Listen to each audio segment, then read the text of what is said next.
Presence of Mind stream series where we will discuss with your favorite celebs, gamers, and esports athletes how they stay healthy, both physically and mentally. My name is Erin Ashley Simon, and welcome to the first episode. Mental health is a critical part of your physical health, and problems are more common than most people realize. 1 in 5 adults experience a mental health condition every year, and it does not discriminate. Your family, your neighbors, and your favorite celebrities are not immune, and sharing our collective experiences is a critical step towards keeping the mind and body healthy. I'd like to welcome Boston Celtics player and a gamer in his own right, who's going to be here to discuss his own personal experiences around mental health. We have Gordon Hayward. Gordon, thank you so much for joining us today. Yeah, thanks for having me. You're welcome. You're welcome. So, the first question I would like to go into is, as a professional athlete, you deal with so many different stressful situations, whether in game or off the court. Do you remember a specific time when you felt really stressed during your NBA career, and how were you able to get through those moments or that specific moment?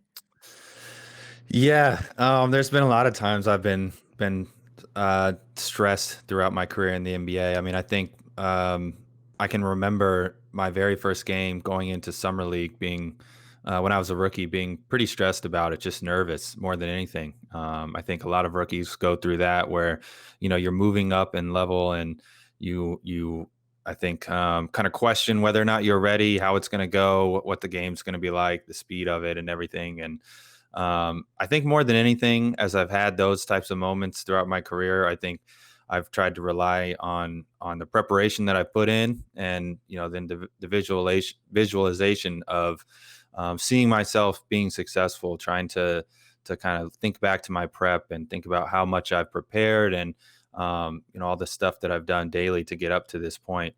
And then once you get out there on the court, all that kind of goes away, and you're just out there competing.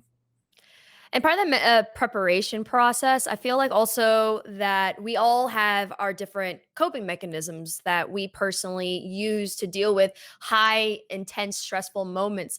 What are some things that you do to kind of deal with these things aside from preparation, but even personally at home? And is gaming part of that, like time and moment where you don't have to really you got to take yourself away from all of that stress.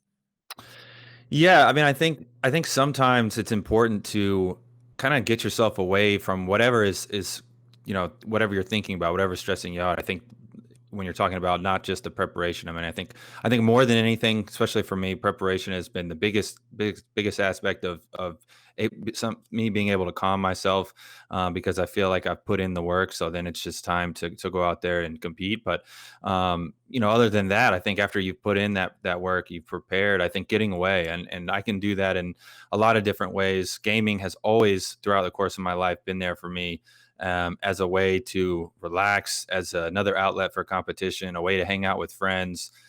Specifically, as I journeyed throughout my journey in the NBA, it took me away from where I'm from. At 20 years old, I went from Indianapolis, where I've been my whole life, all the way to Utah, and gaming was a way to connect with my friends, and me to be able to hang out. I didn't have any friends when I was in Utah, just my teammates. I didn't know anybody there, and so thankfully, being able to play video games was a way to hang out, with friends, a way to get away from basketball for a little bit, and that relaxes you, and you're not thinking about the next game or the plays or any of that stuff. You're just having fun. You're just relaxing, and that can for sure de-stress you a little bit, and has done that throughout my career.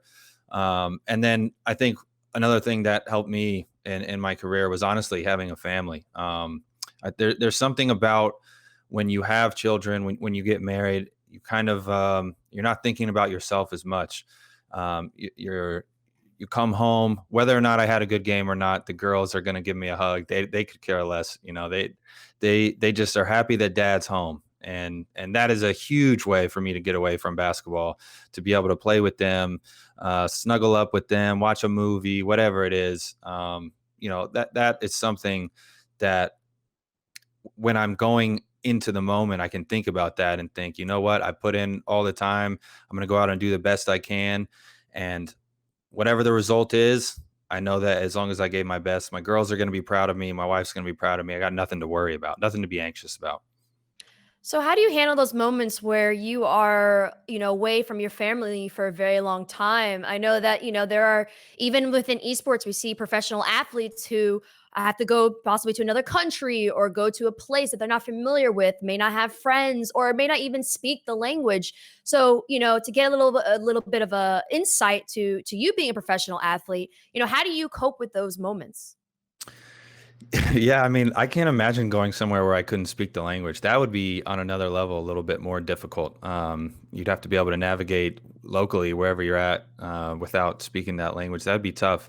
So thankfully, I haven't had to deal with that. But again, it kind of goes back to like the technology we have these days, being able to FaceTime or duo call, get on these where I can see somebody face to face. Definitely helps out a lot. There's no doubt about it.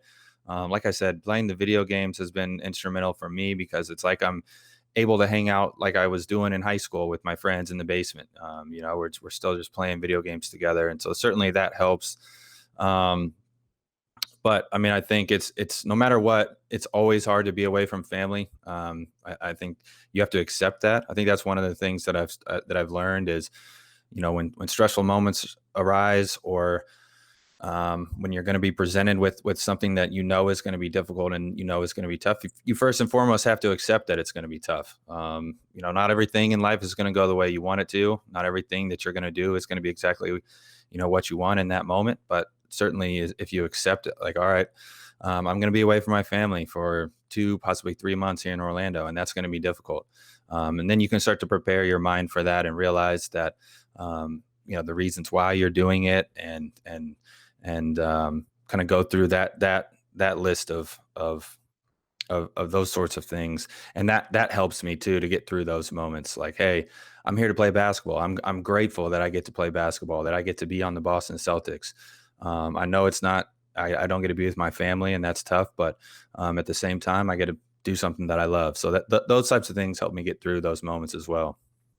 Yeah, and another tough situation that you go through as a pro athlete, it's injuries, and you had a recent injury. So how was your mental health impacted during that time, and what did you do to recover, and what did you do to work your way through the process? Yeah, I think injuries and setbacks that you have are the things that test your mental health more than anything. And certainly for me, it definitely tested it. There were a lot of dark days. You just question why things are happening. You start to question decisions, all those types of things. It's only natural to go through those things, and only human to go through those things. And that's actually when I got injured is kind of when I really started to focus on the mental health side of I guess my career, because it is something that you need to work on. It's something that you need to practice, and I think accepting what happened is a big deal. And then moving forward, trying to control what you can control. Not think negative thoughts. I think being able to lean on family, friends, people in your life that have your back no matter what is extremely important. It's hard to do things alone, and if I guess if you feel like there is no person like that, there's always professionals that can help you do that. And I've since I've been injured, I've talked to somebody about this type of stuff, like somebody that's specifically in the sports world that helps athletes deal with this type of stuff. So it's definitely not like embarrassing at all to say those type, like, hey, I'm seeing somebody and talking to somebody professionally to get help. Like, that's something that I think is very important to do. And so certainly as I was going through my injury and the rehab process, which is a long, grueling process, being able to talk to somebody, not just my family and my loved ones, my friends, but also being able to talk to somebody who's kind of had experiences dealing with this type of stuff, knows what it takes, was really helpful for me. And how important is it for you to speak on topics surrounding mental health? I mean, the conversations around mental health, it's still stigma, right? Even within esports, traditional sports. So how important is it for not only for you to speak up about, the things that you go through, but the importance of speaking up about mental health topics for others to see and others to know that they aren't alone in this process as well? Yeah, I think it's extremely important. As I just mentioned, I think it shouldn't be embarrassing or shameful at all to say that you need help, to go talk to somebody. There's a lot of people that I know, a lot of athletes, that aren't even having what you would maybe call mental health problems, or aren't stressing that much at all, but still just go talk to people, because it's good to get your feelings out, to vent a little bit, to be able to just explain some of the emotions that you're going through. We're all going through stressful times, no matter what you're doing in life, no matter what job that you hold. Everybody's got problems and things that stress them out, and so being able to share those and not being afraid to say that you need to go talk to somebody, or that you are talking with somebody, whatever it may be, is it's definitely something that you need to do and should do, and has helped me in my career. And I think it's important for people to realize, like, it's like you said at the beginning in this intro, like, it doesn't discriminate against anybody. Nobody is immune to these types of feelings and stresses and anxieties and all that stuff. So I think it's really important to discuss. It really is. I mean, I think that we're starting to see more people speak up about what they go through. I mean, just today I had conversations with people about just anxiety and stress, and how various people have varying degrees of that as well. And as someone who's gone through therapy, part of the process of that of therapy sessions is the acknowledgement, and also part of it is the acceptance of the things that you go through. What was that time for you where you acknowledge and you also accepted some of the stress, the anxiety, or some of the things that you were dealing with personally, in order to start that process of getting better, or adjusting, or dealing with the circumstances that you were in? Yeah, I mean, it's definitely not easy, accepting some of the things that life hits you with. I mean, it's nobody wants to be injured or break their ankle in the first game where you move to a new city. Like, that's not something that I was visualizing in my head when I moved to Boston to play for the Celtics. And I think that once you there I think it's only human, like I said earlier, to have those moments where you're just feeling down, like you have all these thoughts in your head. Like, it was hard. I remember it was very hard for me to go to sleep those first couple nights, unless I was on the pain medicine. And my mind is just racing, and you're just Mhm. constantly thinking of different things and the thoughts. And then when you start to realize, like, okay, in fact, Kobe Bryant actually wrote me. I had built a relationship with him Mhm. throughout the course of my career, and he actually wrote me something on. Posted something on his Instagram at the time when I got injured, and my mother in law had it framed for me, which is really cool, and put it. I have it in my room. But basically, the first part of what he said kind of spoke to acceptance. Like, it was like, be mad, be sad. It sucks being injured, that type of thing. But then he was like, but you can do that for one night and then accept it, and then set your mind towards getting better and improving and accomplishing little goals and tasks. And so that's kind of where your mind has to shift. You have to try to shift your mind into a positive direction. If you let it just spiral out of control into more and more negative thoughts, it can get really dangerous. And I think for sure not doing that alone is important, because I think it's harder to do it alone. I think it's definitely easy to say, "Oh yeah, just accept it," like, it happened. Let's, move on. Come on, like, pick yourself up. Like, it's easy to say that. It's hard to do it. And so I think having somebody to help you with that, whether it's family, whether it's friends, like I said, those inner circle of people, whether it's a therapist, somebody that has your back and is there for you, helped me personally. I know it would help others as far as accepting.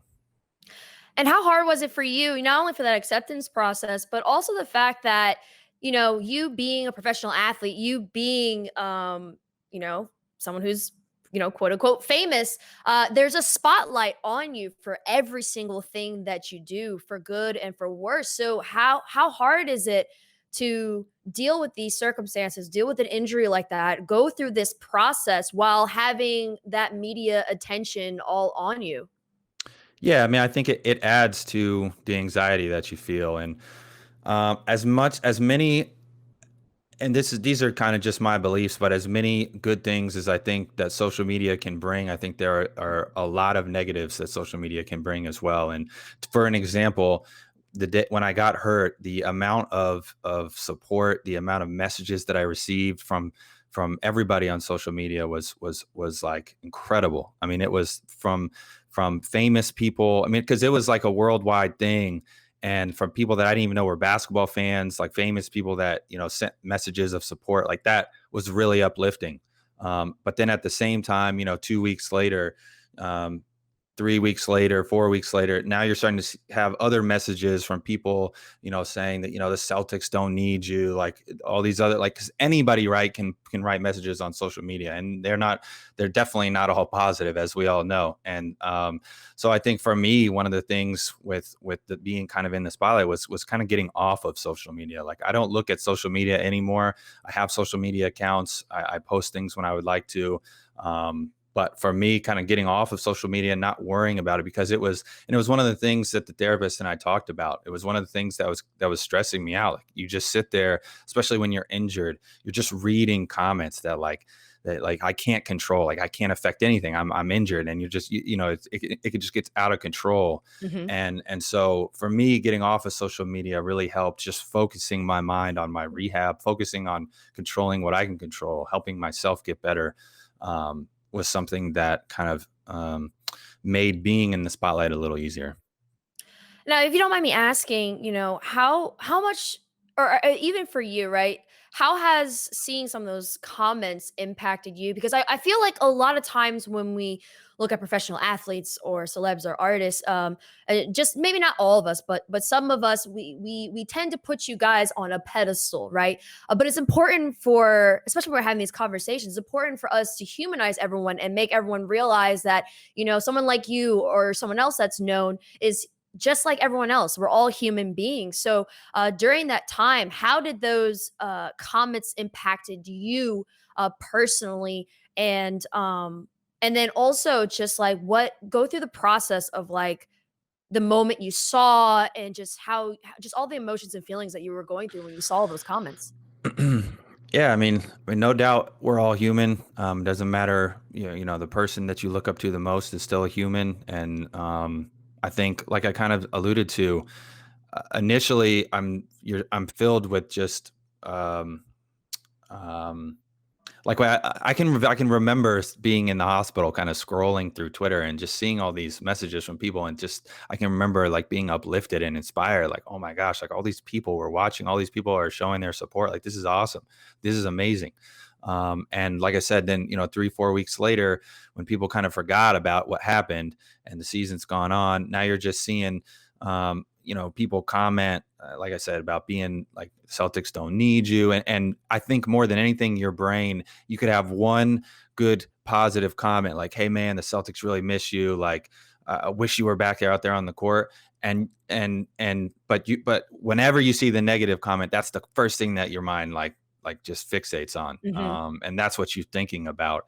And I think that for whatever reason is a natural human thing.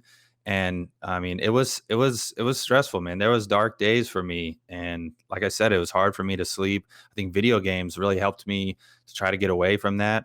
And that was one of the first things that I talked about with my therapist, was like you got to get off social media. You got to stop reading these comments. Like they're not the positive and the good ones. Like I mean, the negative and the positive ones. Neither of those are doing anything for you right now. Yeah. They're not doing anything for you.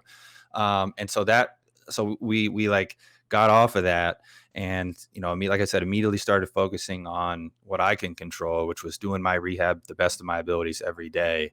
And that certainly helped. But like I said, I think there's a lot of good things with social media. I think there are a lot of negatives with social media. I think that for sure, kids who seem to be younger and younger and younger getting on phones and the internet, where there's a lot of things they probably aren't mature enough to be reading and figuring out in their heads. Like there's just a lot of dangerous things out there on the internet, and I think that's why we're seeing all these mental health issues. Yeah, and toxicity unfortunately is something that has always been associated with social media because of the fact that you can have anonymous accounts and everything like that, but it's also something that's associated with gaming. Now, before we get into that, you touched on various times how gaming has been instrumental in terms of you coping with some of these things. What I know you're a League of Legends player. Has that specific game and MOBA been helpful for you during this time? Is there something about that genre that just makes you feel calm and happy? Are there other genres that you kind of gravitate towards? Like for me, FPSs are like where I go to like relieve my stress, right? But everyone has different areas and different genres, different games that do that for them. So what are some Yeah. for you? Yeah. So I think for me, it's like I have a group of friends that we've been friends forever. We started with Halo. We went to tournaments when we were in high school, and like we were always competitive with that. And so we love kind of competitive games that you can compete, games you can get a rank, you can try to rank up, be better than other people. And League is definitely one of those games. Like League of Legends is a game that it's fun to play with friends, do the solo duo queue, try to rank up the ladder, get your rank higher. Like that's a lot of fun for me because I'm a competitor. It's almost like I said, an outlet for competition. At the present moment, I've been playing a lot of Valorant. So I'm with you on the FPS train as well. And Valorant's kind of got my attention right now. I'm loving that game, and I love the 5-on-5 aspect. I never played Counter Strike, and so this was a complete style change for me. But I love the you have to be with the communication. The comms got to be on point. Like it's a complete teamwork game. And so that's really cool. I've been loving playing that. But I think video games in general, for me, is just a way to get away. Like I said, a way to get away. It's almost like I'm hanging out with my friends back in high school. We're all over having a good time, relaxing, at the same time competing, talking a little trash. Like it's just a good time for me. And also, like, you compete for a living, and I feel like that's like, especially when you play at a high competitive level, like you'll never be able to turn that off. Like, for me, I played soccer in the SEC, and even still now, I can't turn off that competitive nature. And I feel like it needs to like it's like an appetite that you need to fill, and gaming allows for you to do that. Do you feel like because gaming still helps you be competitive, that it helps with just relieving that aspect of yourself? Like, or is there any time where you're not playing, you're just like, "Oh my gosh, I just wanna be competitive. I just wanna play. I can't always have fun." Like, even like, I can't even play with my friends who just wanna have fun. I'm like, "I can't do that." Like, Yeah, is no that the same for doubt. you? I definitely don't like playing unrated in any of the games or like unranked. Like I can't do it because to me it's almost like it's like a waste of time. Like what are we doing here? I'm trying to get my rank up.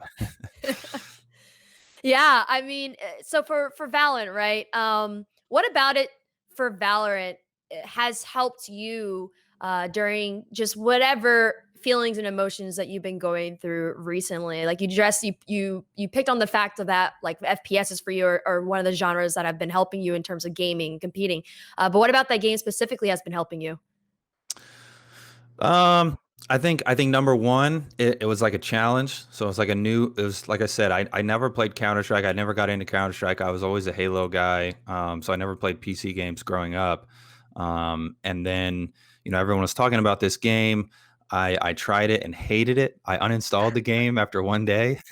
What? Couldn't Why would stand you it. It hate? was because it's like so the way it's Counter Strike, at least in my perspective, the way it is and the way Valorant is it's like so slow paced, right? You're kind of just like waiting, and then boom, there's like lots of action, like immediate action for quick, intense moments. And I did not like the waiting part of it. Like I could not get over like, okay, I got to sit here and hold this angle. I got to hold this angle. I gotta hold this angle, and then like you look away for a second, and then boom, he pops out and kills you, and you're like, now I gotta watch my teammate for like a minute and a half now while I'm dead. And so I couldn't like that part like got me. But I think as I got better at the game, um, I started to be the one that was getting some more kills, and so there's nothing like when you like clutch around or like you somehow get 3 kills real quick. Like that feeling you get is really really really amazing, and it's kind of got me addicted right now. Yeah, and I think that also that accomplishment of like you going from being a console gamer to now being able to play on PC. I think that learning curve is such like it's such a great accomplishment to be able to be effective and play well in PC games. So for you, when did you make that transition over? Because in gaming, it's always this PC versus console war that's still going on till this day. Right, right. And I always give all my teammates a hard time. I tell them they're not real gamers because they don't play on PC. Oh my gosh, and, you and too? and they don't really like that. But it's all good fun. But I actually probably transitioned. So I probably when I started playing I started out playing StarCraft actually, and StarCraft was and still is I think one of my favorite games that I've ever played. Um, and I started doing that probably my rookie year in the NBA. Um, and it's kind of like after Halo kind of died. Then I picked up StarCraft, and then I picked up League of Legends, and essentially ever since then, like I think the first Destiny game, because that was only on console. The first Destiny game was the last game I played on a console. After that, I've been all on PC. I don't even know where my Xbox is anymore. I don't know where my controllers are at. So I've been on PC for probably what, like 5 years now, 4 or 5, 6 years, maybe something like I guess maybe longer than that. I guess I don't remember when the last Destiny came out. The first one came out, but I mean, I've loved it ever since. I try to get everyone that I know into PC gaming. I tell them that it's just way better, and also I wish that I could play more with my teammates, but they're all on console, so we can't. Some of the games that are cross platform are cool because you get a chance to play against console players. But I guess that's when I kind of made the switch. Yeah, no, I feel you. I've been making my transition over into keyboard and mouse, but honestly, like that pinky extension, like my fingers be cramping. Like I'm working on Oh, it, I'm working it on takes that. a lot of work. It definitely takes some work. That's for sure. Yeah, but hopefully I'll get to your level at some point of time. But speaking of League of Legends, you actually not too long ago, someone asked you about the toxicity within League, either what's worse, that or within the NBA. And Yes, I remember this. you actually said League, and I think you even said like 1,000% League. So can you Yes. talk a little bit more about that and also your own personal experiences? Yeah, sure. I mean, I think maybe a little bit more in League, but I think honestly in video games in general, people are more toxic. I think it's something to do with the fact that you're behind a screen. I think a lot of people wouldn't probably say things that they would say in person for whatever reason. But I think I remember the stream you're talking about, and I said it would be funny if someone did a parody of the amount of toxicity that people have in League and transferring it over to sports. I mean, you get just like people are spamming things to you in the game for doing maybe a simple mistake or not making the right play. Maybe one time you can be perfect the whole game and you mess up one time, and people are just screaming their heads off at you. And that's not how it is through the keyboard, and that's not how it is in sports. I mean, you make mistakes all the time. Like it's part of the game. Like I think it's good in sports. I think the best teams, the players hold each other accountable. So that way you try to not make as many mistakes, but certainly people make mistakes. I mean, it happens. Everyone's not, in Valorant, everybody's not Shroud. Like you're going to miss shots. You know what I mean? Like in Yeah. basketball, I don't make 100% of the shots that I take it or shoot. But there's this expectation, I think, in gaming that you should, and everyone I think is an expert. And I mean, it can definitely be for sure toxic, especially I think it's at its worst when you're learning the game, because I think Mhm. if you're new to the game and you're learning, you're obviously going to make mistakes with some of these games. Like there's huge learning curves, and you got to learn all these different in League of Legends specifically. You have to know basically all the champions. You have to know what they do because they could come to your lane and gank you. Like, so you have to know what each of their abilities are. You have to know each of the abilities on your own team, what they do, when they can use them, the timings of them. Like there's just so much stuff. It's really complex. And for a new player trying to learn, it can definitely be difficult. And I think it's when the community or when you just get flamed for making a mistake or something like that. I mean, it definitely makes you think like, man, like, why do I want to play this game? Or like when people just decide to just quit, they get in an argument and then they just quit the entire game. Like that's for sure very frustrating. And with that process of you learning a new game, when do you decide, okay, I can start streaming this game now because I feel comfortable enough to show people my gameplay? Right. Or is it something where, people already know your username, so even if they see you without you streaming, they know it's you and they'll comment or anything like that? I've actually had some people. I've actually gotten a lot more of that for whatever reason in during this quarantine. I think I streamed a little bit more. I was able to stream more consistently. So both in League and in Valorant, I've gotten people like recognize me in the game, which has been kind of cool. And everyone's been super nice once they figure out who you are. But I think there is that like, am I good enough to to stream this for people? And I think more oftentimes than not, I just say, you know what? I think everyone knows I'm not a professional, gamer. I like to try to be the best that I can be. Mhm. But it is what it is. I'm not, like I said, I'm not Shroud. I'm never going to be Shroud. So I'm just out here trying to have fun and like I said, get to be the highest rank that I can be. Yeah, fun is key for gaming. I feel like sometimes that's just like a point that is missed. But just this is a little bit of a fun moment or a fun question I want to ask, even though it's still along the lines of like just the things that you deal with. Which space do you hear you suck the most? Do you hear that in the NBA or do you hear that in gaming the most? Because I feel like that's like a common phrase that people use when they want to troll. For sure gaming, for sure gaming. Like I said, I don't hear that anymore. I don't hear any of the noise in the NBA anymore. So all I know is video games, and people for sure they're very quick to point out when you mess up in gaming. Very quick. Oh yeah, 100%.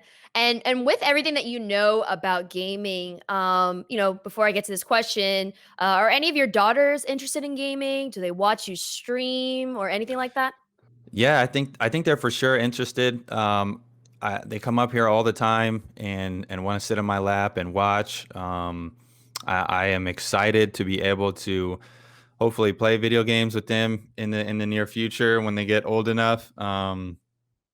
They are the younger generation is they are obsessed with their iPads. It's actually a point of contention for us. We have to take it away at times, which is it's kind of funny because when I was growing up, my mom would take away the Xbox. Like that was the groundings, right? When I remember telling myself like I'm never gonna take away this for my kids. Like I'm like because I was put on like a time limit, like I Mhm. could only play a certain amount of time per day. And I remember telling myself like getting my like, mom, like you're taking away fun. Do you not want me to have fun? Like I'll never do this to my child. And here we are taking away the iPad sometimes because they're on it too much. But they are really tech savvy. It's amazing how quickly little kids pick things up. And so I am for sure excited about them playing video games, teaching them to play. It'll be a way that I can hang out with them and have a lot of fun. So I'm for sure excited about that. My one buddy actually was saying that we're going to be the first generation of gamer dads, is what he said. Which, when you think about it, is pretty cool because I think my parents, my dad played I think regular Nintendo with me, and then that was it. Like so. Yeah, with the new generation of parents who grew up gamers, it's definitely going to change the industry. But everything that you know when it comes to the stress and anxiety of being someone who's known the toxicity and even some of the stress that come with gaming, would you be interested if maybe one or all of your daughters are interested in gaming or even pursuing a career in the space? Are you interested in getting involved in certain gaming initiatives that has a focus in on increasing the participation of young girls and women in this space? Yeah, I mean, I would definitely encourage my girls to pursue anything that they, find interesting that they're passionate about. I want them to find something they're passionate about and pursue it. I think that for sure there's things that we are going to have to sit down and talk about and I think that kind of goes more than just in the gaming space. I think there's a lot of young kids that are experiencing issues just with social media and the different platforms in general, just I guess the internet in general. And so for sure would be interested. And we actually, my wife and I, we love talking with younger kids about these types of things and kind of just hearing what they have to say. What were some of the conversations that the kids were talking to you about? What were some of the points, especially around mental health, that you've been noticing within these conversations? I mean, it's actually it's similar things to what I described earlier with you, and I think it just goes back to your point of no one is immune, and um, I think for me as a 30-year-old adult now to go through these issues, I can't imagine what it would be like when I was 14, 15 years old, when you feel like it's the world, like if somebody says something, one of your classmates or peers says something to you, you feel like that's like if they say something like you looked ugly or something like that, in that moment I know that feels like it's the world's coming to an end, because when you're in high school, like all those things matter so much, and people went and so to me that didn't happen as much when I was going through school, because like I said, I don't think people will say things directly to your face as much. I know there I think in the girls' side, from what my wife has told me, it's a lot different going through high school. So I'm sure I think girls talk behind each other's backs and do things differently than the boys do in school, and so they have their own issues, which is why I love to talk with. Which I like bringing my wife to these things too, because she has her own unique set of experiences that help Mhm. with those types of things as well. But more than anything, like I said, it's those the conversations we're noticing, just people kind of being bullied online, or people posting. Everyone is posting their best life, on Instagram, and always posting things, and makes people feel jealous and makes people feel like they're being left out. And it's tough, to see these kids going through these issues. Yeah, social media, like you said earlier, it's a blessing and a curse. It's great that it allows us to connect with so many different people across the world, but with that, it also allows people access to the youth, and sometimes communicating in not so great ways. So when you have these moments where you're feeling down and sad and everything like that, what are some of your go-to self-care techniques to support lowering that stress and lowering the anxiety that you may be dealing with at that moment? Yeah, I mean, I think I can speak to what I do, and I think we've covered it a lot. But I think gaming is one, and I think more than anything, gaming with friends, so people that I know care about me, that love me. It's a relaxed environment, like that helps you get away from whatever's causing you stress. I guess you could be stressful. I guess gaming, like we've talked about, could be stressful to you, and I would say potentially find something else that you can do to get away. Find another hobby that you're interested in. And I think focusing too much time on anything is will lead to burnout. Will lead to just like I said, just you're just constantly thinking about the one thing. It's good to get away. It's good to clear your mind. I think that I think the other thing that also I tend to lean on is a support circle. So for me, it's a little bit easier now that I'm married and have, like I said, have kids, but they're for me, tremendous. So being able to lean on them helps me get through those moments where I'm stressed or anxious. Is there anything outside of gaming or just even that, like, that you lean on? Like, do you cook? Do you do meditation? Do you read? Is there anything else? So recently in this quarantine, I've been learning, kind of trying to get better at chess. So chess has been something that I've really been trying to get better, and it's been driving my wife nuts because I've been watching a bunch of videos and playing chess all the time.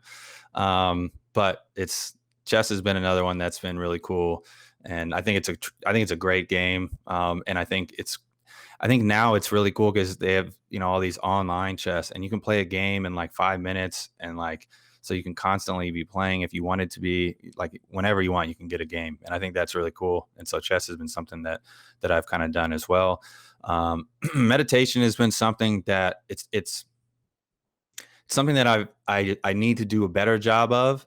I do it, because I think it does help me, and then I get away from it sometimes, and I think I get away from it because it's hard for me to sit there and find time just to clear my mind and focus on breathing, and take the time, even though it's not very much time. Like I know it's not very much time, and so like I said, I need to keep doing that. But meditation, I think, is really good, even if it's for 5 minutes, just clearing your mind and focusing on breathing and just relaxing is really good. And so I do that as well, and I should do it more. Yeah, meditation has been something that's helped me a lot with my anxiety, and even like I feel like even with the conversation about meditation, sometimes meditation isn't you just sitting there and like the typical like humming or what you think. A meditation could just literally be you just like you said, sitting in silence for a bit, clearing your mind, and just processing everything, in a the best way that you can. So, Gordon, tell us about a high and low moment from your career, and how did you navigate those ups and downs during those moments? Yeah, so I would say one high moment that I've had in my basketball career. I'm from Indiana, and if you don't know anything about Indiana, one thing that Indiana's famous for is high school basketball. And our team, when I was a senior in high school, we made it all the way to the state finals. I'm from a relatively small town. I mean, we're still the biggest class in Indiana, but basically the whole town was in Indianapolis to watch our game. They had followed us through every game, and we are in the state finals. We are down with like 2.1 seconds left, and I hit a shot to win us the game. So we won the state finals. The crowd goes wild. We stormed the court. It was amazing. We had an escort back to the high school, police escort back to a high school, which at the time, everyone thought was really cool. And then basically the whole town went to the gym, and at midnight that night, it turned to be my birthday. So everyone's saying happy birthday to me to cap off the night. So that was like one of my highest moments. It was just such an experience for high school, and being from Indiana. Like I said, it was everything. If you ever seen the movie Hoosiers, I mean, it was like an experience like that, and certainly one that all my high school teammates we still talk about, and certainly something I'll never forget. I think I think the lowest moment in my career is when I got injured in the first game for the Boston Celtics. I think that I for the most of my life I've been pretty blessed and not gotten a major injury. So that was my first major injury, and certainly set me back a little bit, both physically and mentally. And I think some things that got me through were leaning on my support circle, my family, my girlies at the time. They colored my cast and just were there for me. Just being little girls. My wife was instrumental. She's been amazing through this whole thing. Honestly, taking care of the girls and taking care of me. Um, and then I would say just I guess being able to talk out my thoughts, my feelings with a sports psychologist, and kind of then shift my mind towards trying to get better and focusing on little tasks. I think anybody who's gone through rehab, they realize that it's really boring and tedious, but if you can try to focus on those little goals and slowly getting better each time, before you know it, a year, 2, 3 years has gone by, and here we are, 3 years from the injury, and I feel like I'm better than ever. So that's kind of how I got through that moment. And during your NBA season, when it's in full swing, what does your wind down routine look like? And what do you do to get good sleep? Yeah, so this is actually really really tough for us NBA players, just because our schedule is all over the place. We a lot of times after games we fly directly to the next city, whether that's home or to another city to play a game the following day, and so our sleep schedule is just messed up. And I think if you've ever looked into sleep, getting good sleep, the first thing that you talk about is kind of going to bed at the same time and trying to get a routine going. And so for us, it's kind of thrown off. And so I think for me, what I try to do is I just try to like relax my mind more than anything. And so after games, I've got so much adrenaline. I'm constantly thinking about the mistakes that I made or good things that I did. And so for me, I like to watch film right afterwards. So then I can kind of figure that out in my mind. Like I can put that to bed and stop thinking about it. I like to write and take notes while I watch film. And then after that, I'll either play some video games, depending on how late it is, play some video games if I'm not tired, hang out with friends, kind of wind down that way. Or I like to kind of just watch Netflix, watch a movie, something like that, to try to just basically the video games or the Netflix get me to not think about basketball. So then I can kind of go to sleep. And now my last question for you is, what's the biggest takeaway that you would like listeners to take from this interview and your own personal experiences when it comes to mental health? Yeah, I mean, I think the biggest takeaway is just what you prompted at the beginning, which is that I think this mental health is an issue that we can all get better at. I think it's something that nobody's immune to. The most successful people in the world go through these same stresses. You can ask, champions and sports, doctors, people at the highest levels. They all go through this. So I think if you're sitting there watching this and thinking, I'm the only one, or something along those lines, you're definitely not. I think also a lot of us talk with people, whether it's, like I said, my support circle or professionally talking to a therapist. I think that's really important as well. And I think also, like, this is something that you can get better at. It's something you can improve. You can start to control your mind and really focus your mind on things, on positive aspects of your life, or things that that will challenge you, that you can, aspire to be. And I think when you can do that and focus on what you can control, and not focus on, the negatives, or not focus on doubting yourself or anything like that, you can really start to enjoy life a lot more and not get as anxious, and realize that whatever is causing you all this stress, you can just put behind you. And I know that sounds like like cliche, and like it's for sure a lot easier said than done. I know it firsthand. I went through it. I work on it still to this day. But I think it's something that, like I said, we all go through and we can all get better at. So I hope if you're watching this, I'm working through it just like you are. Yes, like you said, we all go through it. We all can get better. And, we all can make the decision to start today to get towards that point of proper self-care and just working on ourselves even more. Gordon, thank you so much for sharing your personal experiences. And I really appreciate you really touching on so many different topics, whether it's gaming or your personal experiences in the NBA. Yeah, thanks for having me. This was great.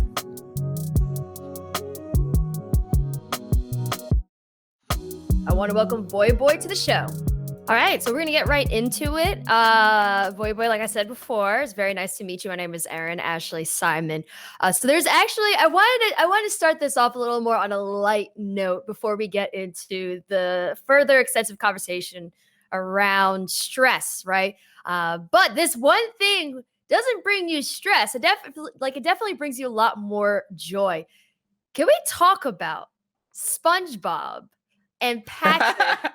And how instrumental it's been in your life. I've seen so many different references on your Twitter and your Instagram when it came to specifically Patrick. But Can we talk about SpongeBob, the show, and Patrick, and what that specific character and that show means to you?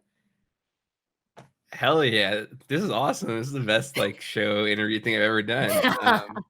Yeah, so if you can't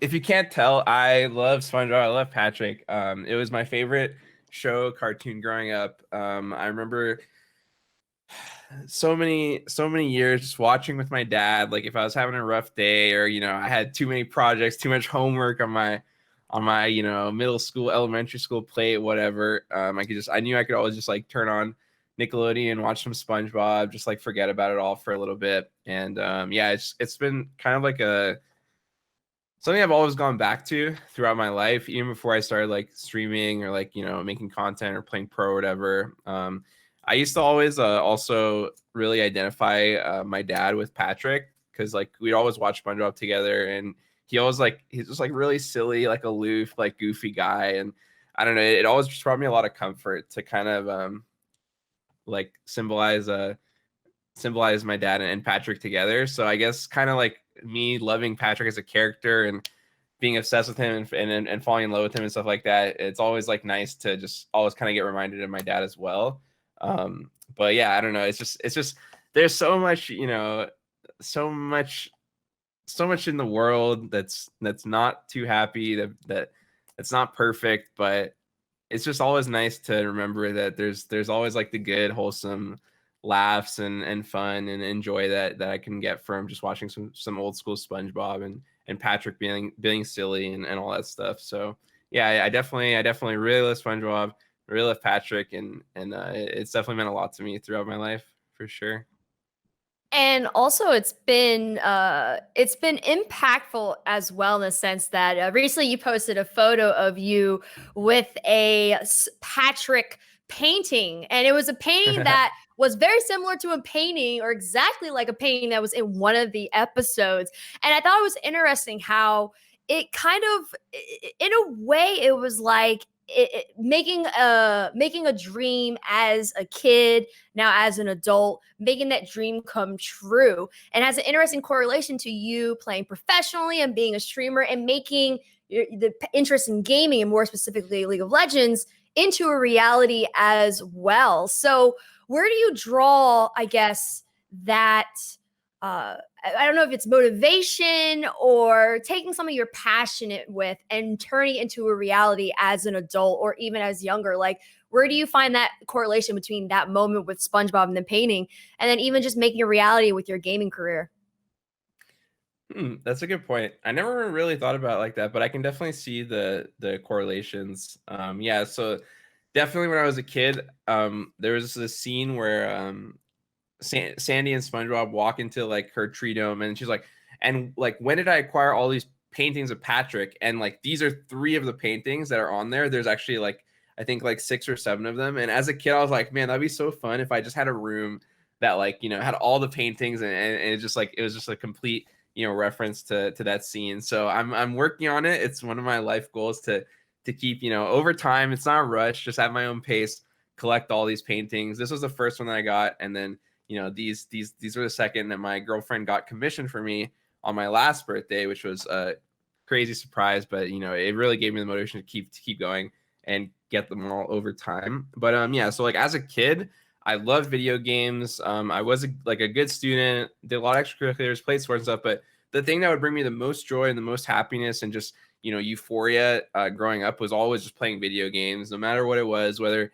you know, I was playing on my little system, playing some Mario or Smash Bros or Legend of Zelda or whatever. And then when I found the internet and I started playing like Neopets and Maple Story and like all these online games, and eventually, of course, League came. But you know, I never would have imagined as a kid like I could actually, you know, one day be good enough to play professionally and make a career out of something that I love, and then also, you know, go on to diverge into like streaming and content creation and being a personality and all this stuff. And you know, as a kid, for my whole life, I thought I was going to end up going to medical school and becoming a doctor, and then it's just kind of crazy how all the tables turn and the path that my life took. But you know, I you know, wouldn't trade anything I've experienced away for anything. So yeah, it's definitely something I'm always grateful for, and definitely see how you know, those kind of like folly dreams as a kid kind of became a reality for me, which, you know, it's always going to be a blessing. But yeah.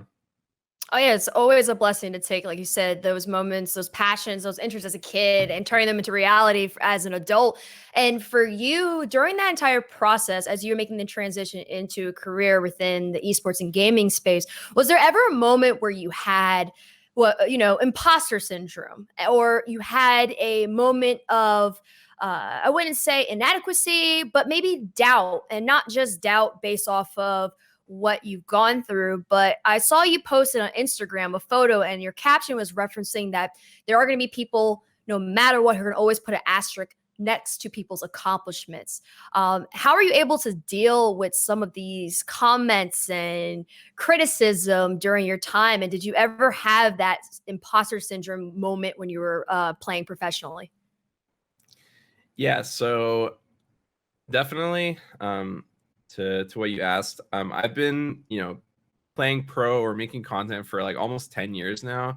I started streaming like 10 years ago. I started playing in like my first tournaments almost like, yeah, a decade ago to this point.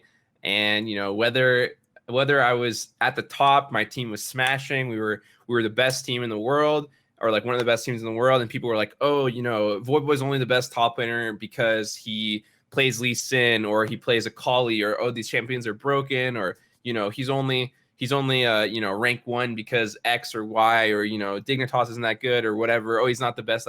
Like people, if you're not at the top, people will talk smack. If you are at the top, people will devalue your accomplishments, put an asterisk next to your name. Like, I've experienced this pretty much my whole life. Not to say like I'm super oppressed or anything like that, but it's just really easy when you're in the public eye, and there's a lot of people that love to like hype you up, but also like criticize and talk down, stuff like that. Like, I'll sometimes talk on stream like, "Oh yeah, we used to win all these international tournaments back in the day. I was one of the best players in the world. I was one of the best top players." And my chat will sometimes go like, "Yeah, boy, like Omega LoL, like he's got Alzheimer's. Like this old guy like doesn't even remember like what happened. This kind of stuff." And even like recently, I won like Chess Pog Champs, which was like the biggest, like most viewed chess tournament ever in history, I think, something like that. And like it was a bunch of streamers competing, and playing in like a 2-week-long chess tournament, and it was a really hard journey. I trained my ass off for like 2-3 weeks, like practicing every day, studying, like getting coached by grandmasters, and then like I made it to the grand finals, and it was we went to like the third best of 3 blitz game. It was like a tiebreaker match, and I barely was able to win out on time, which is an important part of the thing. And then I just got a lot of like, message in chat or seeing on the stream, or like people messaging me like on Twitter and stuff like that. Like, you didn't deserve to win, like, blah, blah, blah, like trying to make me feel like I didn't earn the accomplishment. So yeah, it's really easy if you let people kind of get in your head, and like these random comments and people that, love to tear down those who are, having some success or doing well.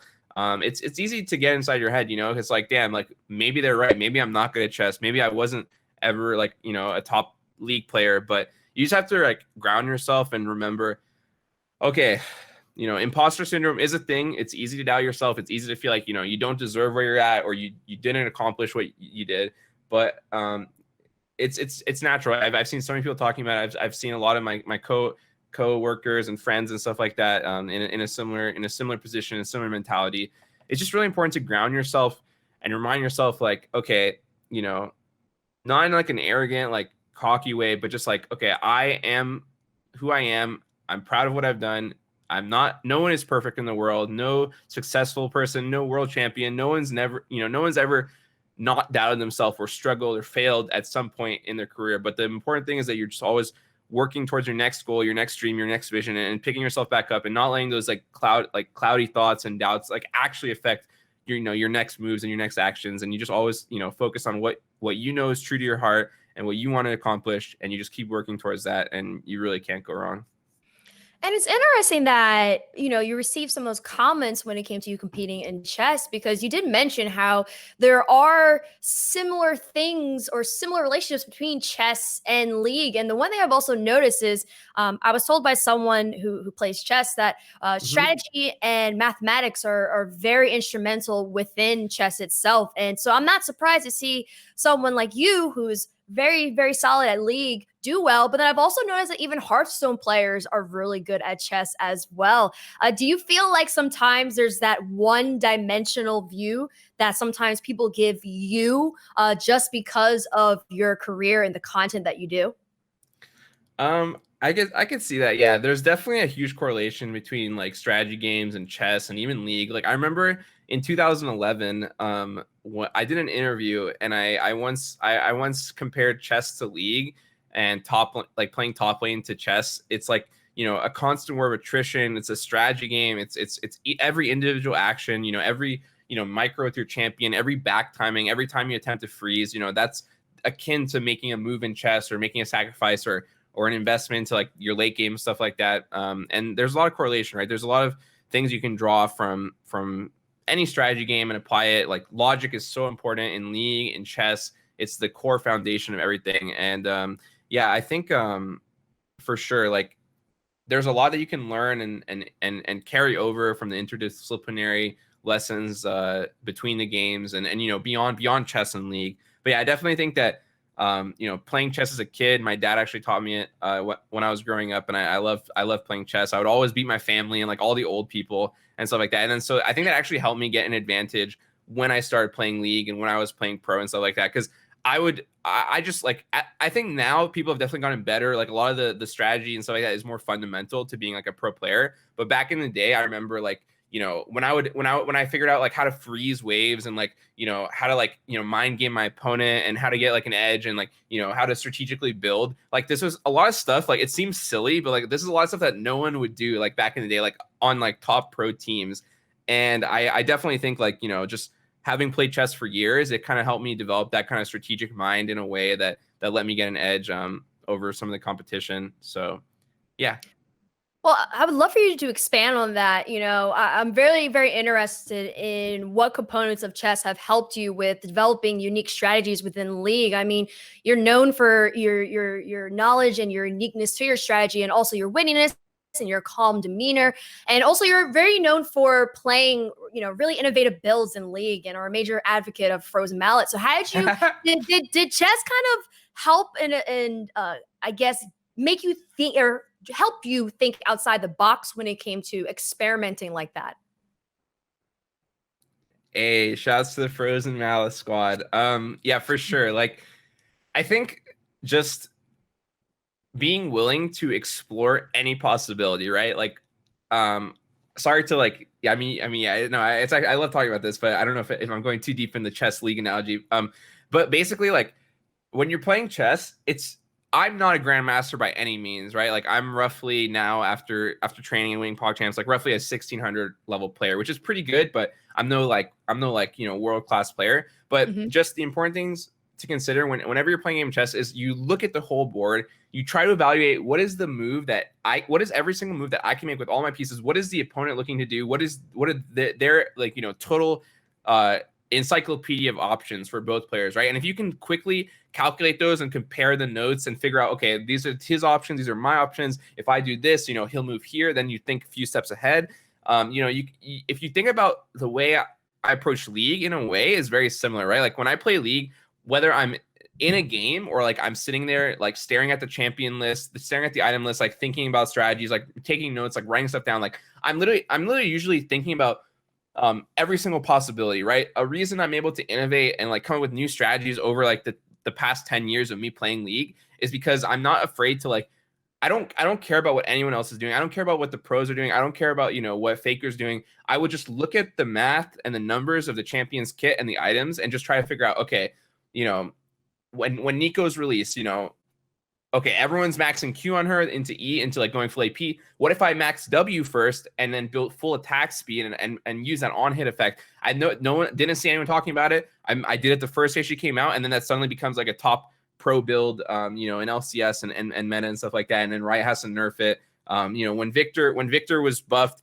they buffed his Q, damage when no one considered, you know, oh, we can max Q first and play him top lane and build tanking and focus on CR. Like you just have to consider all the possibilities. And if you can do that, you can actually find strategies and metas and you know, stuff that's outside the box that no one has considered, or at least at a high level played before. And that's something that, you know, I've always prided myself on, even when I've gotten hate for trying out a new play style, or, you know, maybe a game didn't go so well. I always stuck to my guns and like focused on, okay, I know this can be good. The math makes sense. The logic makes sense. And I'm going to try it. And, you know, hopefully it works out. And, you know, there's been so many builds and strategies and stuff whether I was playing pro or even, you know, my last 6 years as a streamer that I've basically come up with and kind of changed the meta with, not to sound too like confident, but it actually just is like the truth of like the matter. So definitely really proud of all that. But yeah, I think just being willing to think outside the box and consider all the possibilities and not be afraid of like the conventional norms or the status quo is actually like,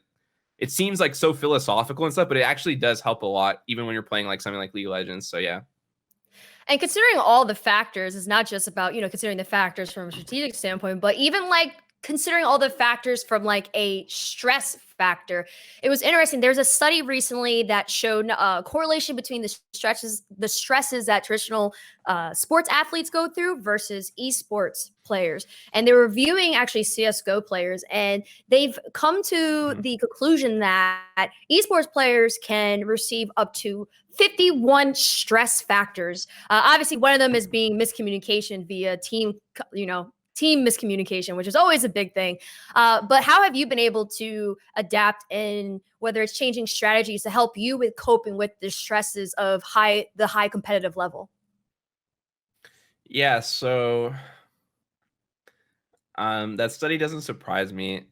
There's definitely a lot of stress factors, a lot of mental strain that goes into, you know, I mean, any type of competition, whether you are playing pro or whether you're just, playing in like, your local tournament, stuff like that, or you're playing at the highest level on the world stage. Like anytime you're competing, there's additional processing power, additional stress on your brain. But yeah, playing pro is hard, man. Like, I played professionally from like 2010 to 2014, and especially like the last like 2 years or so in LCS, like not just the pressure to compete, the pressure to play at the highest level, the pressure to be the best, but there's also, team pressure, your teammates, like anxiety, drama from that, like the management putting extra strain, like the community, like, Reddit comments, social media, this kind of stuff. Like it all factors in, and a lot of these factors are things that you can control as a player. Like you can tune out some of it, you can ignore some of it, you can deal with some of it better, but it can be very hard as a player, especially if you don't get any help with this kind of stuff, if you don't get any guidance, if there's no one, in your corner looking out for you and making sure that, you are able to handle all these, factors weighing on your brain, that, it can be overwhelming. There's a lot of players that have burned out. I mean, even when I competed, like I've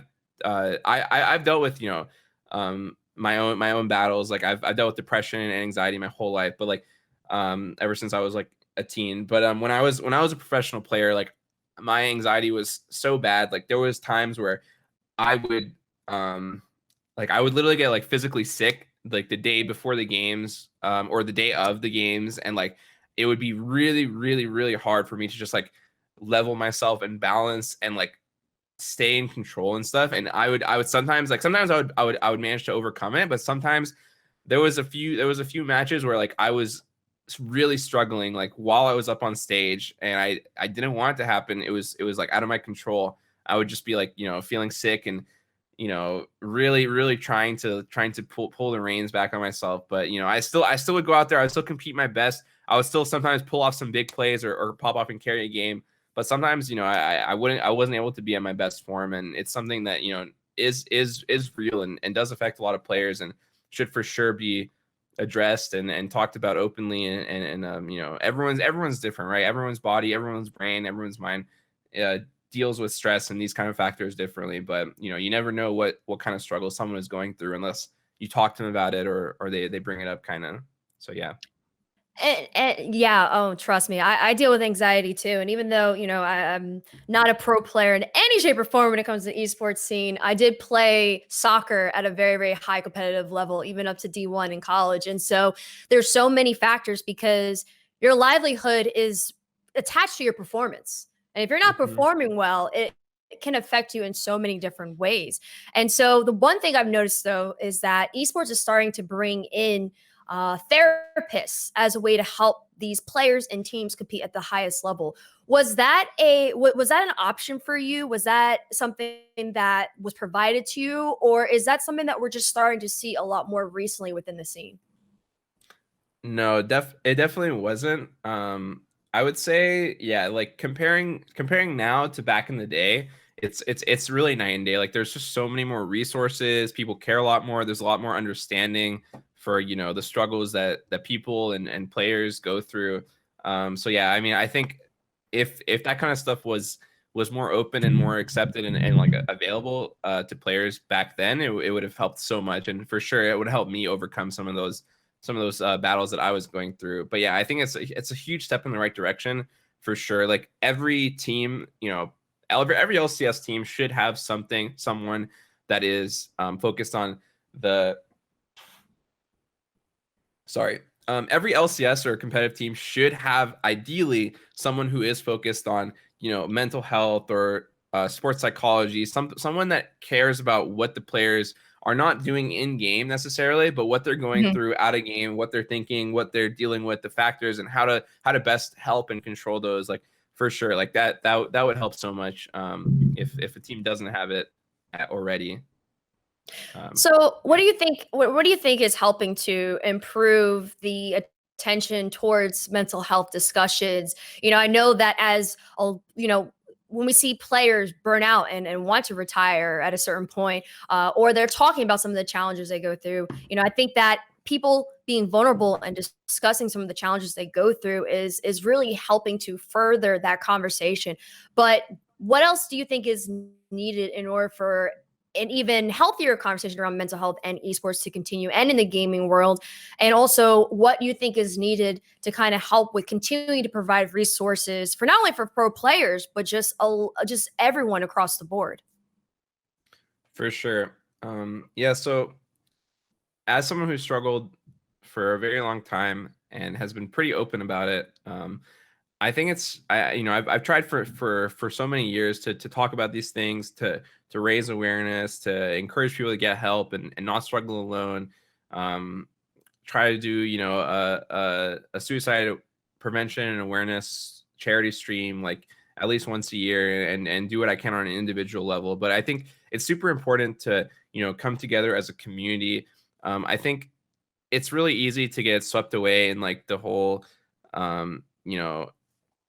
I don't want to call it toxicity culture in gaming, but just like, not really caring about how someone else feels, or just being like, oh, just man up. Like, you don't have to deal with like this kind of stuff. Just ignore anything like negative that you come across online, stuff like that. But it's real, right? There's real human beings at the end of every keyboard, at the end of controlling every champion in game. Like, it really could go a long way for over time, our community and the gaming and the internet to people always laugh when I talk about stuff like this, but like it really could go a long way if we all just show a bit more kindness, a bit more love, a little bit more understanding, compassion towards each other, and really mean it and come from our hearts. And addressing mental health is something that I think has been definitely been taken more serious and talked more openly about over the last few years, which is really good to see. But we're very far from an ideal scenario, an ideal world.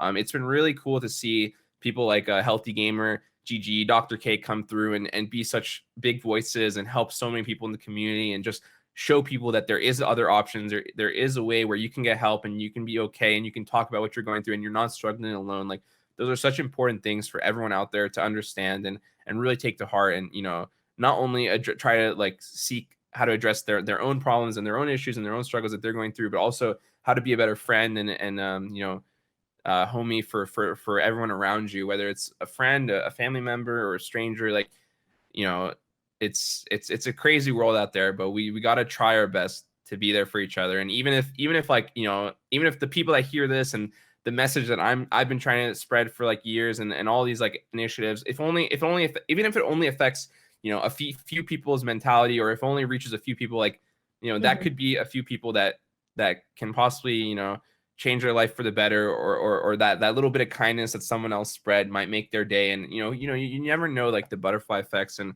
what good things could come of it. So I think it's worth it in the end, and something that we just all got to keep trying and working on and looking towards the future to help each other out. What responsibility as a streamer do you feel like you have, not only when it comes to vocalizing and speaking about mental health issues to your followers, but also ensuring that your chat while you're streaming still upholds a positive environment for anyone to come and be a part of? Yeah, so I would say it's not really a responsibility that's on streamers. I think it would be nice if more people were sensitive to these kind of subjects, or vocalize or advocate for mental health awareness and spreading that love and compassion and kindness and stuff like that. But it's not something that you can really, like, we don't really like expect actors and entertainers and stuff like that to do these kind of things. I think in an ideal world it would be great, but I wouldn't expect someone who it just wants to do their thing and just play games and entertain. Like it's all good at the end of the day. But for me, I've always kind of taken it upon myself to try to be a good influence on my community and lead community and my viewers and stuff like that. Over the years, like I've definitely gotten some hate for it. Surprisingly, like for some reason, a lot of people are very uncomfortable with the idea of, just trying to be like a homie and just looking out for each other and not like, and I don't know, people love to people like there's just so much stuff I've dealt with over the years. Like people say it's like being like fake positive or not being genuine, or that's not it. Like I get mad on stream, I get frustrated, I get tilted as heck, like all this stuff. Like it's really not about like that it's not about always being positive. It's not about never showing anything or never letting anything in negative. It's just about trying your best to be a good influence on the people around you and being there for the homies and just trying to make I don't like sounding like philosophical, but like trying to make the world a better place in like your own bubble, in like the things that you can control and the factors that you have like an outreach on, stuff like that. So I've always kind of tried to do that, and I'm happy that it's being a bit more accepted and a bit more supported, and I see a lot more people in the community talking about this stuff and moving in that direction. So I would never like bring someone down that is negative with their content or the way they entertain people or stuff like that, but it is nice to see people who do try to, be a shining light and make things better in the community and show people like, it's okay to just be a homie. It's okay to be a bro. Like it doesn't always have to be like, like binary, like one way or the other. Like you can just be a human being that's looking out for the people around you. So I guess that's kind of what I always try to strive to do for the people who watch me and the community that I have, some influence over, I guess. Yeah, of course. Like you said, you're human at the end of the day. You have emotions and feelings just like everyone else. And sometimes when you are a big influencer or top player, sometimes that is a concept, and not even necessarily a concept, but that's a thing that is sometimes people don't put at the forefront of their minds anytime they're engaging with the content or competition or streams or anything like that. And that's okay, as long as, they themselves are seeing you setting up such a positive environment.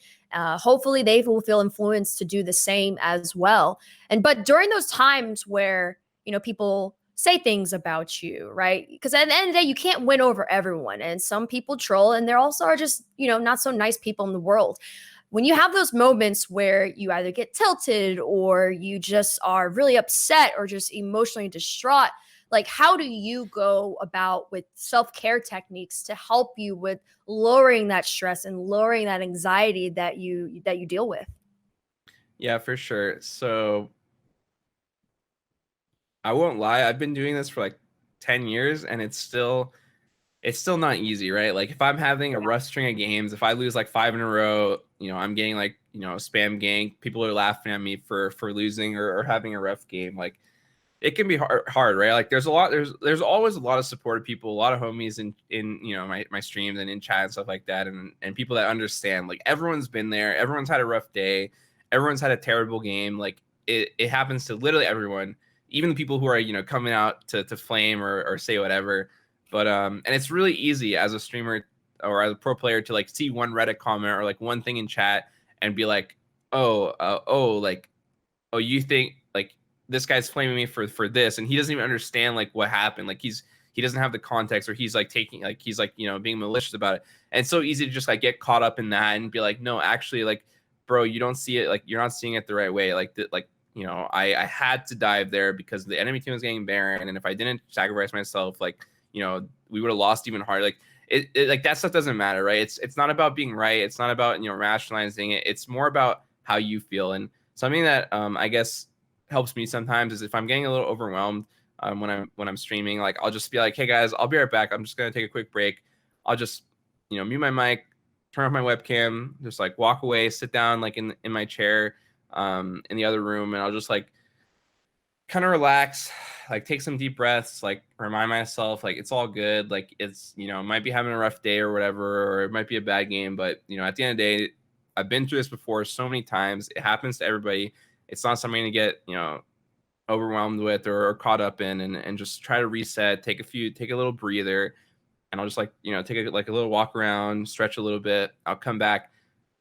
Don't even drop a beat. Don't even worry about it. Just be like, hey guys, it's all good. We got next game. I'll just jump back in it. And then suddenly you get a pop off game and everything's all good. And, that's like one specific example, but, could be extrapolated into other ways of dealing with this kind of stress and factors. And are there any other, like when you're not streaming, are there any other techniques that you might do? Like, some people work on affirmations daily to help with helping their mindset during moments like that. Some people like to do meditation. Some people like to go for long walks. Some people, like to just sit in complete silence. What for you has been some other techniques when you're not streaming?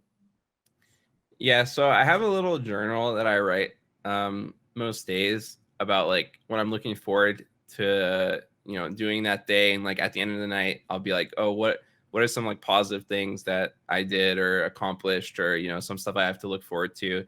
And it doesn't have to be like super long, just something simple like, oh, can't wait to, play my new Cassian build or whatever. Oh, like I'm really proud of the fact that I was able to, even though I lost like 6 games in a row, to like bounce back and have like, some really like fun times and keep in a good mood. Or, oh, I'm so happy, I finally started playing SpongeBob. I didn't put it off anymore, like stuff like that. Just something silly, like just like whatever it is. It helps me to like keep moving forward and take like the positives of each day. And yeah, it's something I started doing like a while back, but I definitely noticed that it has helped me out a bit. And yeah, I do like going for some walks around the neighborhood, not every day, but a few times a week, and just like listen to some music, take a walk, like look at the world around, and just kind of not stress, not forget it. No, don't worry about the internet, don't worry about social media or like league or streaming and stuff like that, and just try to kind of reset and meditate a little bit. I don't know if I really meditate, but just kind of tune out and just relax, and that definitely helps me out quite a lot too. But yeah, everyone's gonna have different ways to unwind and relax and reset that works best for them. But I think it is important to find that little something that can help you make your days a little easier, or de-stress, or reset for the next day and challenge that you're gonna face. So yeah. And having those self-care techniques definitely helps a lot more, especially now with the COVID quarantine and lockdown, and just so much is happening, not only here in the US, but just in the world in general. So for you, has this COVID lockdown impacted you on a stress and anxiety level, or in some other shape or form? And how are you finding your rhythm to still stream, but also still trying to cope with everything that's going on? Yeah, it's been pretty hard. I mean, I would say I'm pretty fortunate in that I can still do what I do, like play games and stream and make content from my house. And there's working from home is definitely something that I don't take for granted in times like this, because there's so many people who don't have the opportunity, or really put in a tough, hard situation, whether it's logistical, financial, health wise. Like it's really brutal out there. So yeah, I'm definitely grateful for like the fact that I can keep doing what I'm doing in a way, but it still has taken a pretty big toll on me mentally. And I don't want to really like say like, oh, it's so bad, because there's so many people out there in the world that are struggling or sick with COVID, or their family is affected in like such crazy ways. Like I'm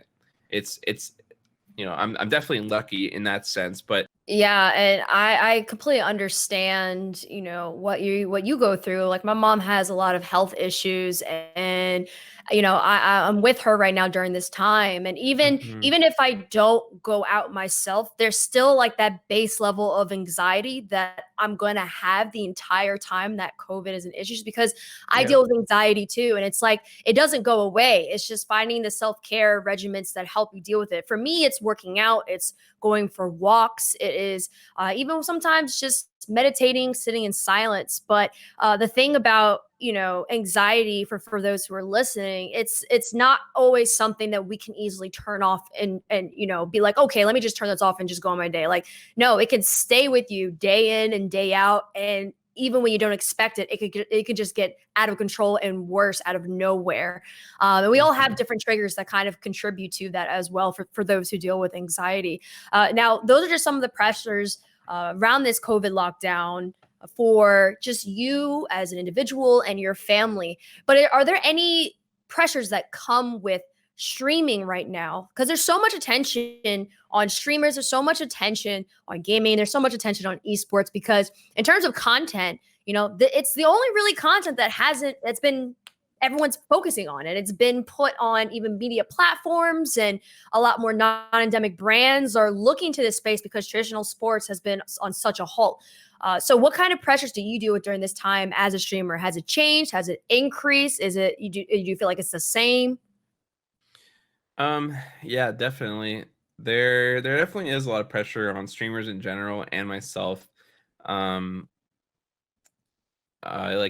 yeah, even like 2 months ago, I made this video basically addressing like the sad state of League and solo queue and stuff like that, and asking Riot to help us and to improve the system and to ban people who are ruining games and stuff like that. And I mean, the reception was good. Like, so many people agreed. Like, it was definitely something that was heard loud and clear. And I mean, Riot said they're working on steps and they posted updates and stuff.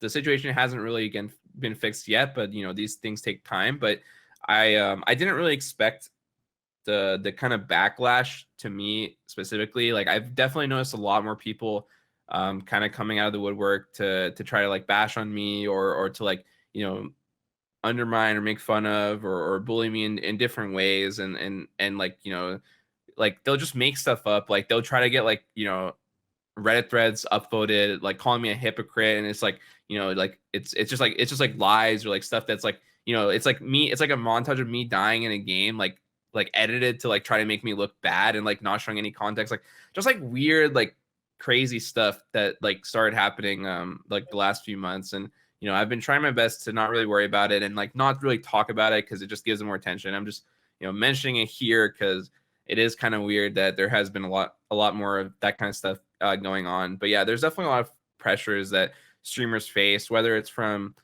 just trying to always be at their best and having communities and lots of viewers who will hold you to that and kind of not necessarily like bully you, but if you're having a rough time or not having the best stream or some game stuff like that, it's just easy for some like the vocal minority to come out and try to get a rile out of you, stuff like that. But I mean, whether it's like right now or anytime, like it's again important to try to refocus, rebalance, recenter yourself around the positive things that and you hold true. And I've definitely struggled a little bit extra like the last few months, but I've been trying my best to keep my head above water, keep doing the things that I want, making the content that I'm proud of, and just not really like worrying about any of that stuff. But yeah, it's definitely been a little bit tougher. And I can only imagine what some of my fellow streamers and content creators have been also experiencing. So yeah, and it's interesting that you've received this backlash.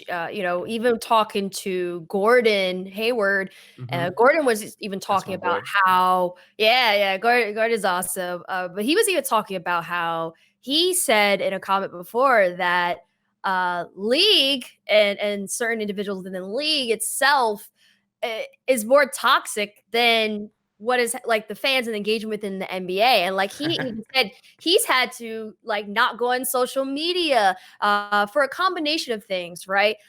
So for you, with knowing, and I know you say you don't like to use the word per se toxic, but within that environment with League and League of Legends competition being the highest and most popular game and most popular competition, what is it going to take for Riot, or what is it going to take for this game to kind of change that perception and to change that environment so that more people can feel comfortable joining into League? Like, for example, for me, anytime I do FPSs or certain games that require a team effort, I always play with my friends because I myself personally don't want to deal with any quote unquote toxic comments, sexism, or even racism. But what would be required to kind of change that perception when it comes to League and change that toxic perception? You know, it's tough. There's such an ingrained abrasion, like, you know, toxic mentality in like gaming and the internet over the years. And I definitely think that certain games and communities kind of start to bring out like the worst parts of that.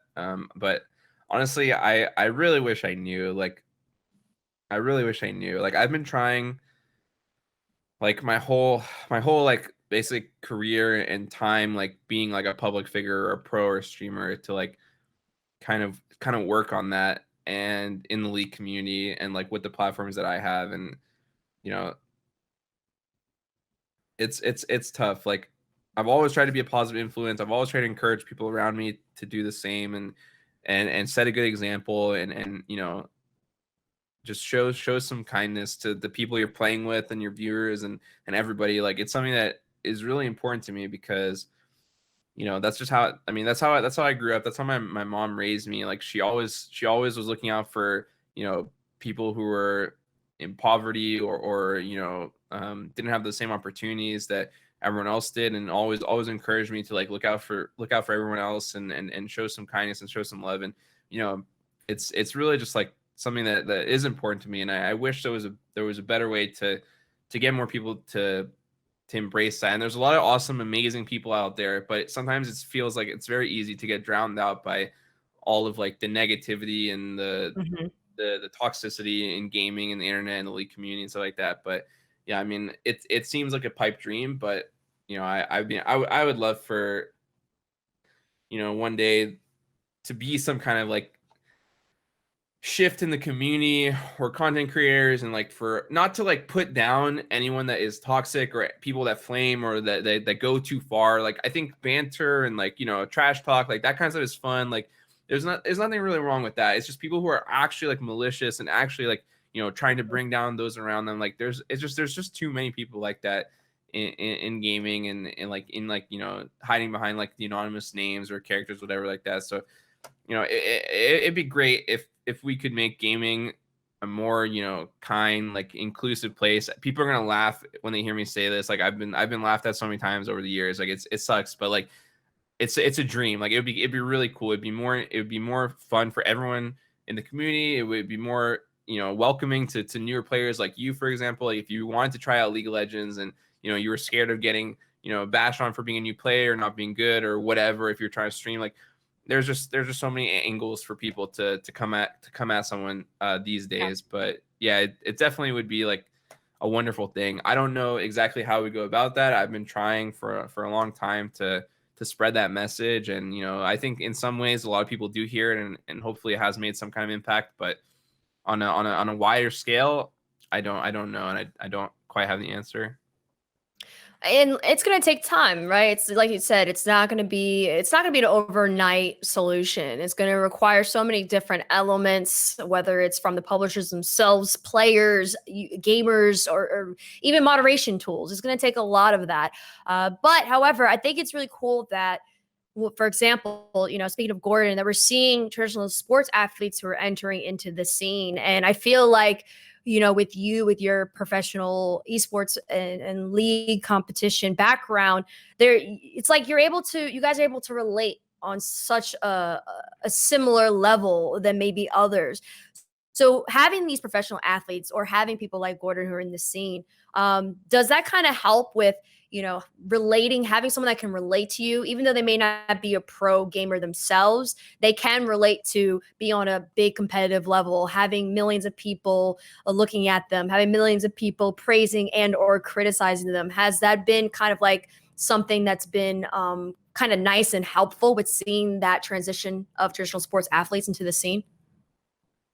Yeah, definitely. Back in 2014, actually, I was on Team Curse, and Gordon was playing obviously professionally in the NBA, and you know, we just kind of connected. He was like watching my stream. I went and said what's up to him, and he was like a fan, and I was obviously a fan of him. So we just kind of connected, and then he ended up coming out to like the Curse gaming house in LA, and we did like a video and talked, and just got to bond, and became friends off that. And yeah, it was definitely nice even back then when I was playing pro to be like, holy shit, like this crazy successful guy that I look up to, and he's playing the NBA, he's like a star, and like such an awesome dude. Like he goes through a lot of the same things that I go through, a lot of the same stress, a lot of the same pressures, a lot of the same like dealing with social media and the community and stuff like that. And it was definitely like comforting to know that there's other people that are going through the same thing, but also like successfully dealing with it and coming out on top and being at their best and stuff like that. So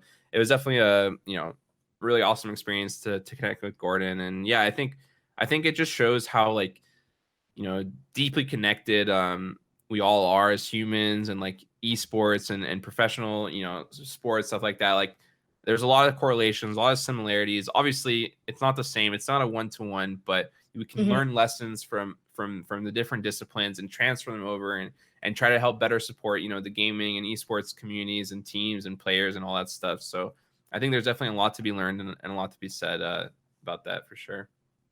Yeah, there's definitely a lot to be learned. And I mean, there's a lot to be learned even with this conversation. I'm sure your fans, followers, and just people in esports in general are going to appreciate, this conversation, and especially when it comes to highlighting mental health conversations.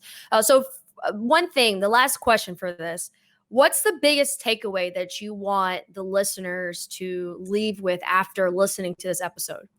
It's really easy in the online world, in gaming, in league, to kind of get I guess like isolated. Like, yeah, you're playing with a lot of people, or you have a lot of friends online or people on Discord or whatever, but like sometimes it might be hard to like talk to someone about how you're feeling, or like what you're going through, like what you're experiencing. Even if like there's a lot of people around you, sometimes you might feel really alone. And I think gamers as kind of like it's just natural for us to like isolate and do our thing and get lost in like the video game world or whatever. But I think I can't stress this enough, especially because we talk so much about mental health. Like it's so important to not deal with whatever you're going through alone, whether you have depression, whether you have anxiety, or so many other mental health things that are real and should be addressed and taken care of. Like it's so valuable to talk to a professional if that is an option. If not immediately, then talk to a family, a friend, even a stranger online. You never know like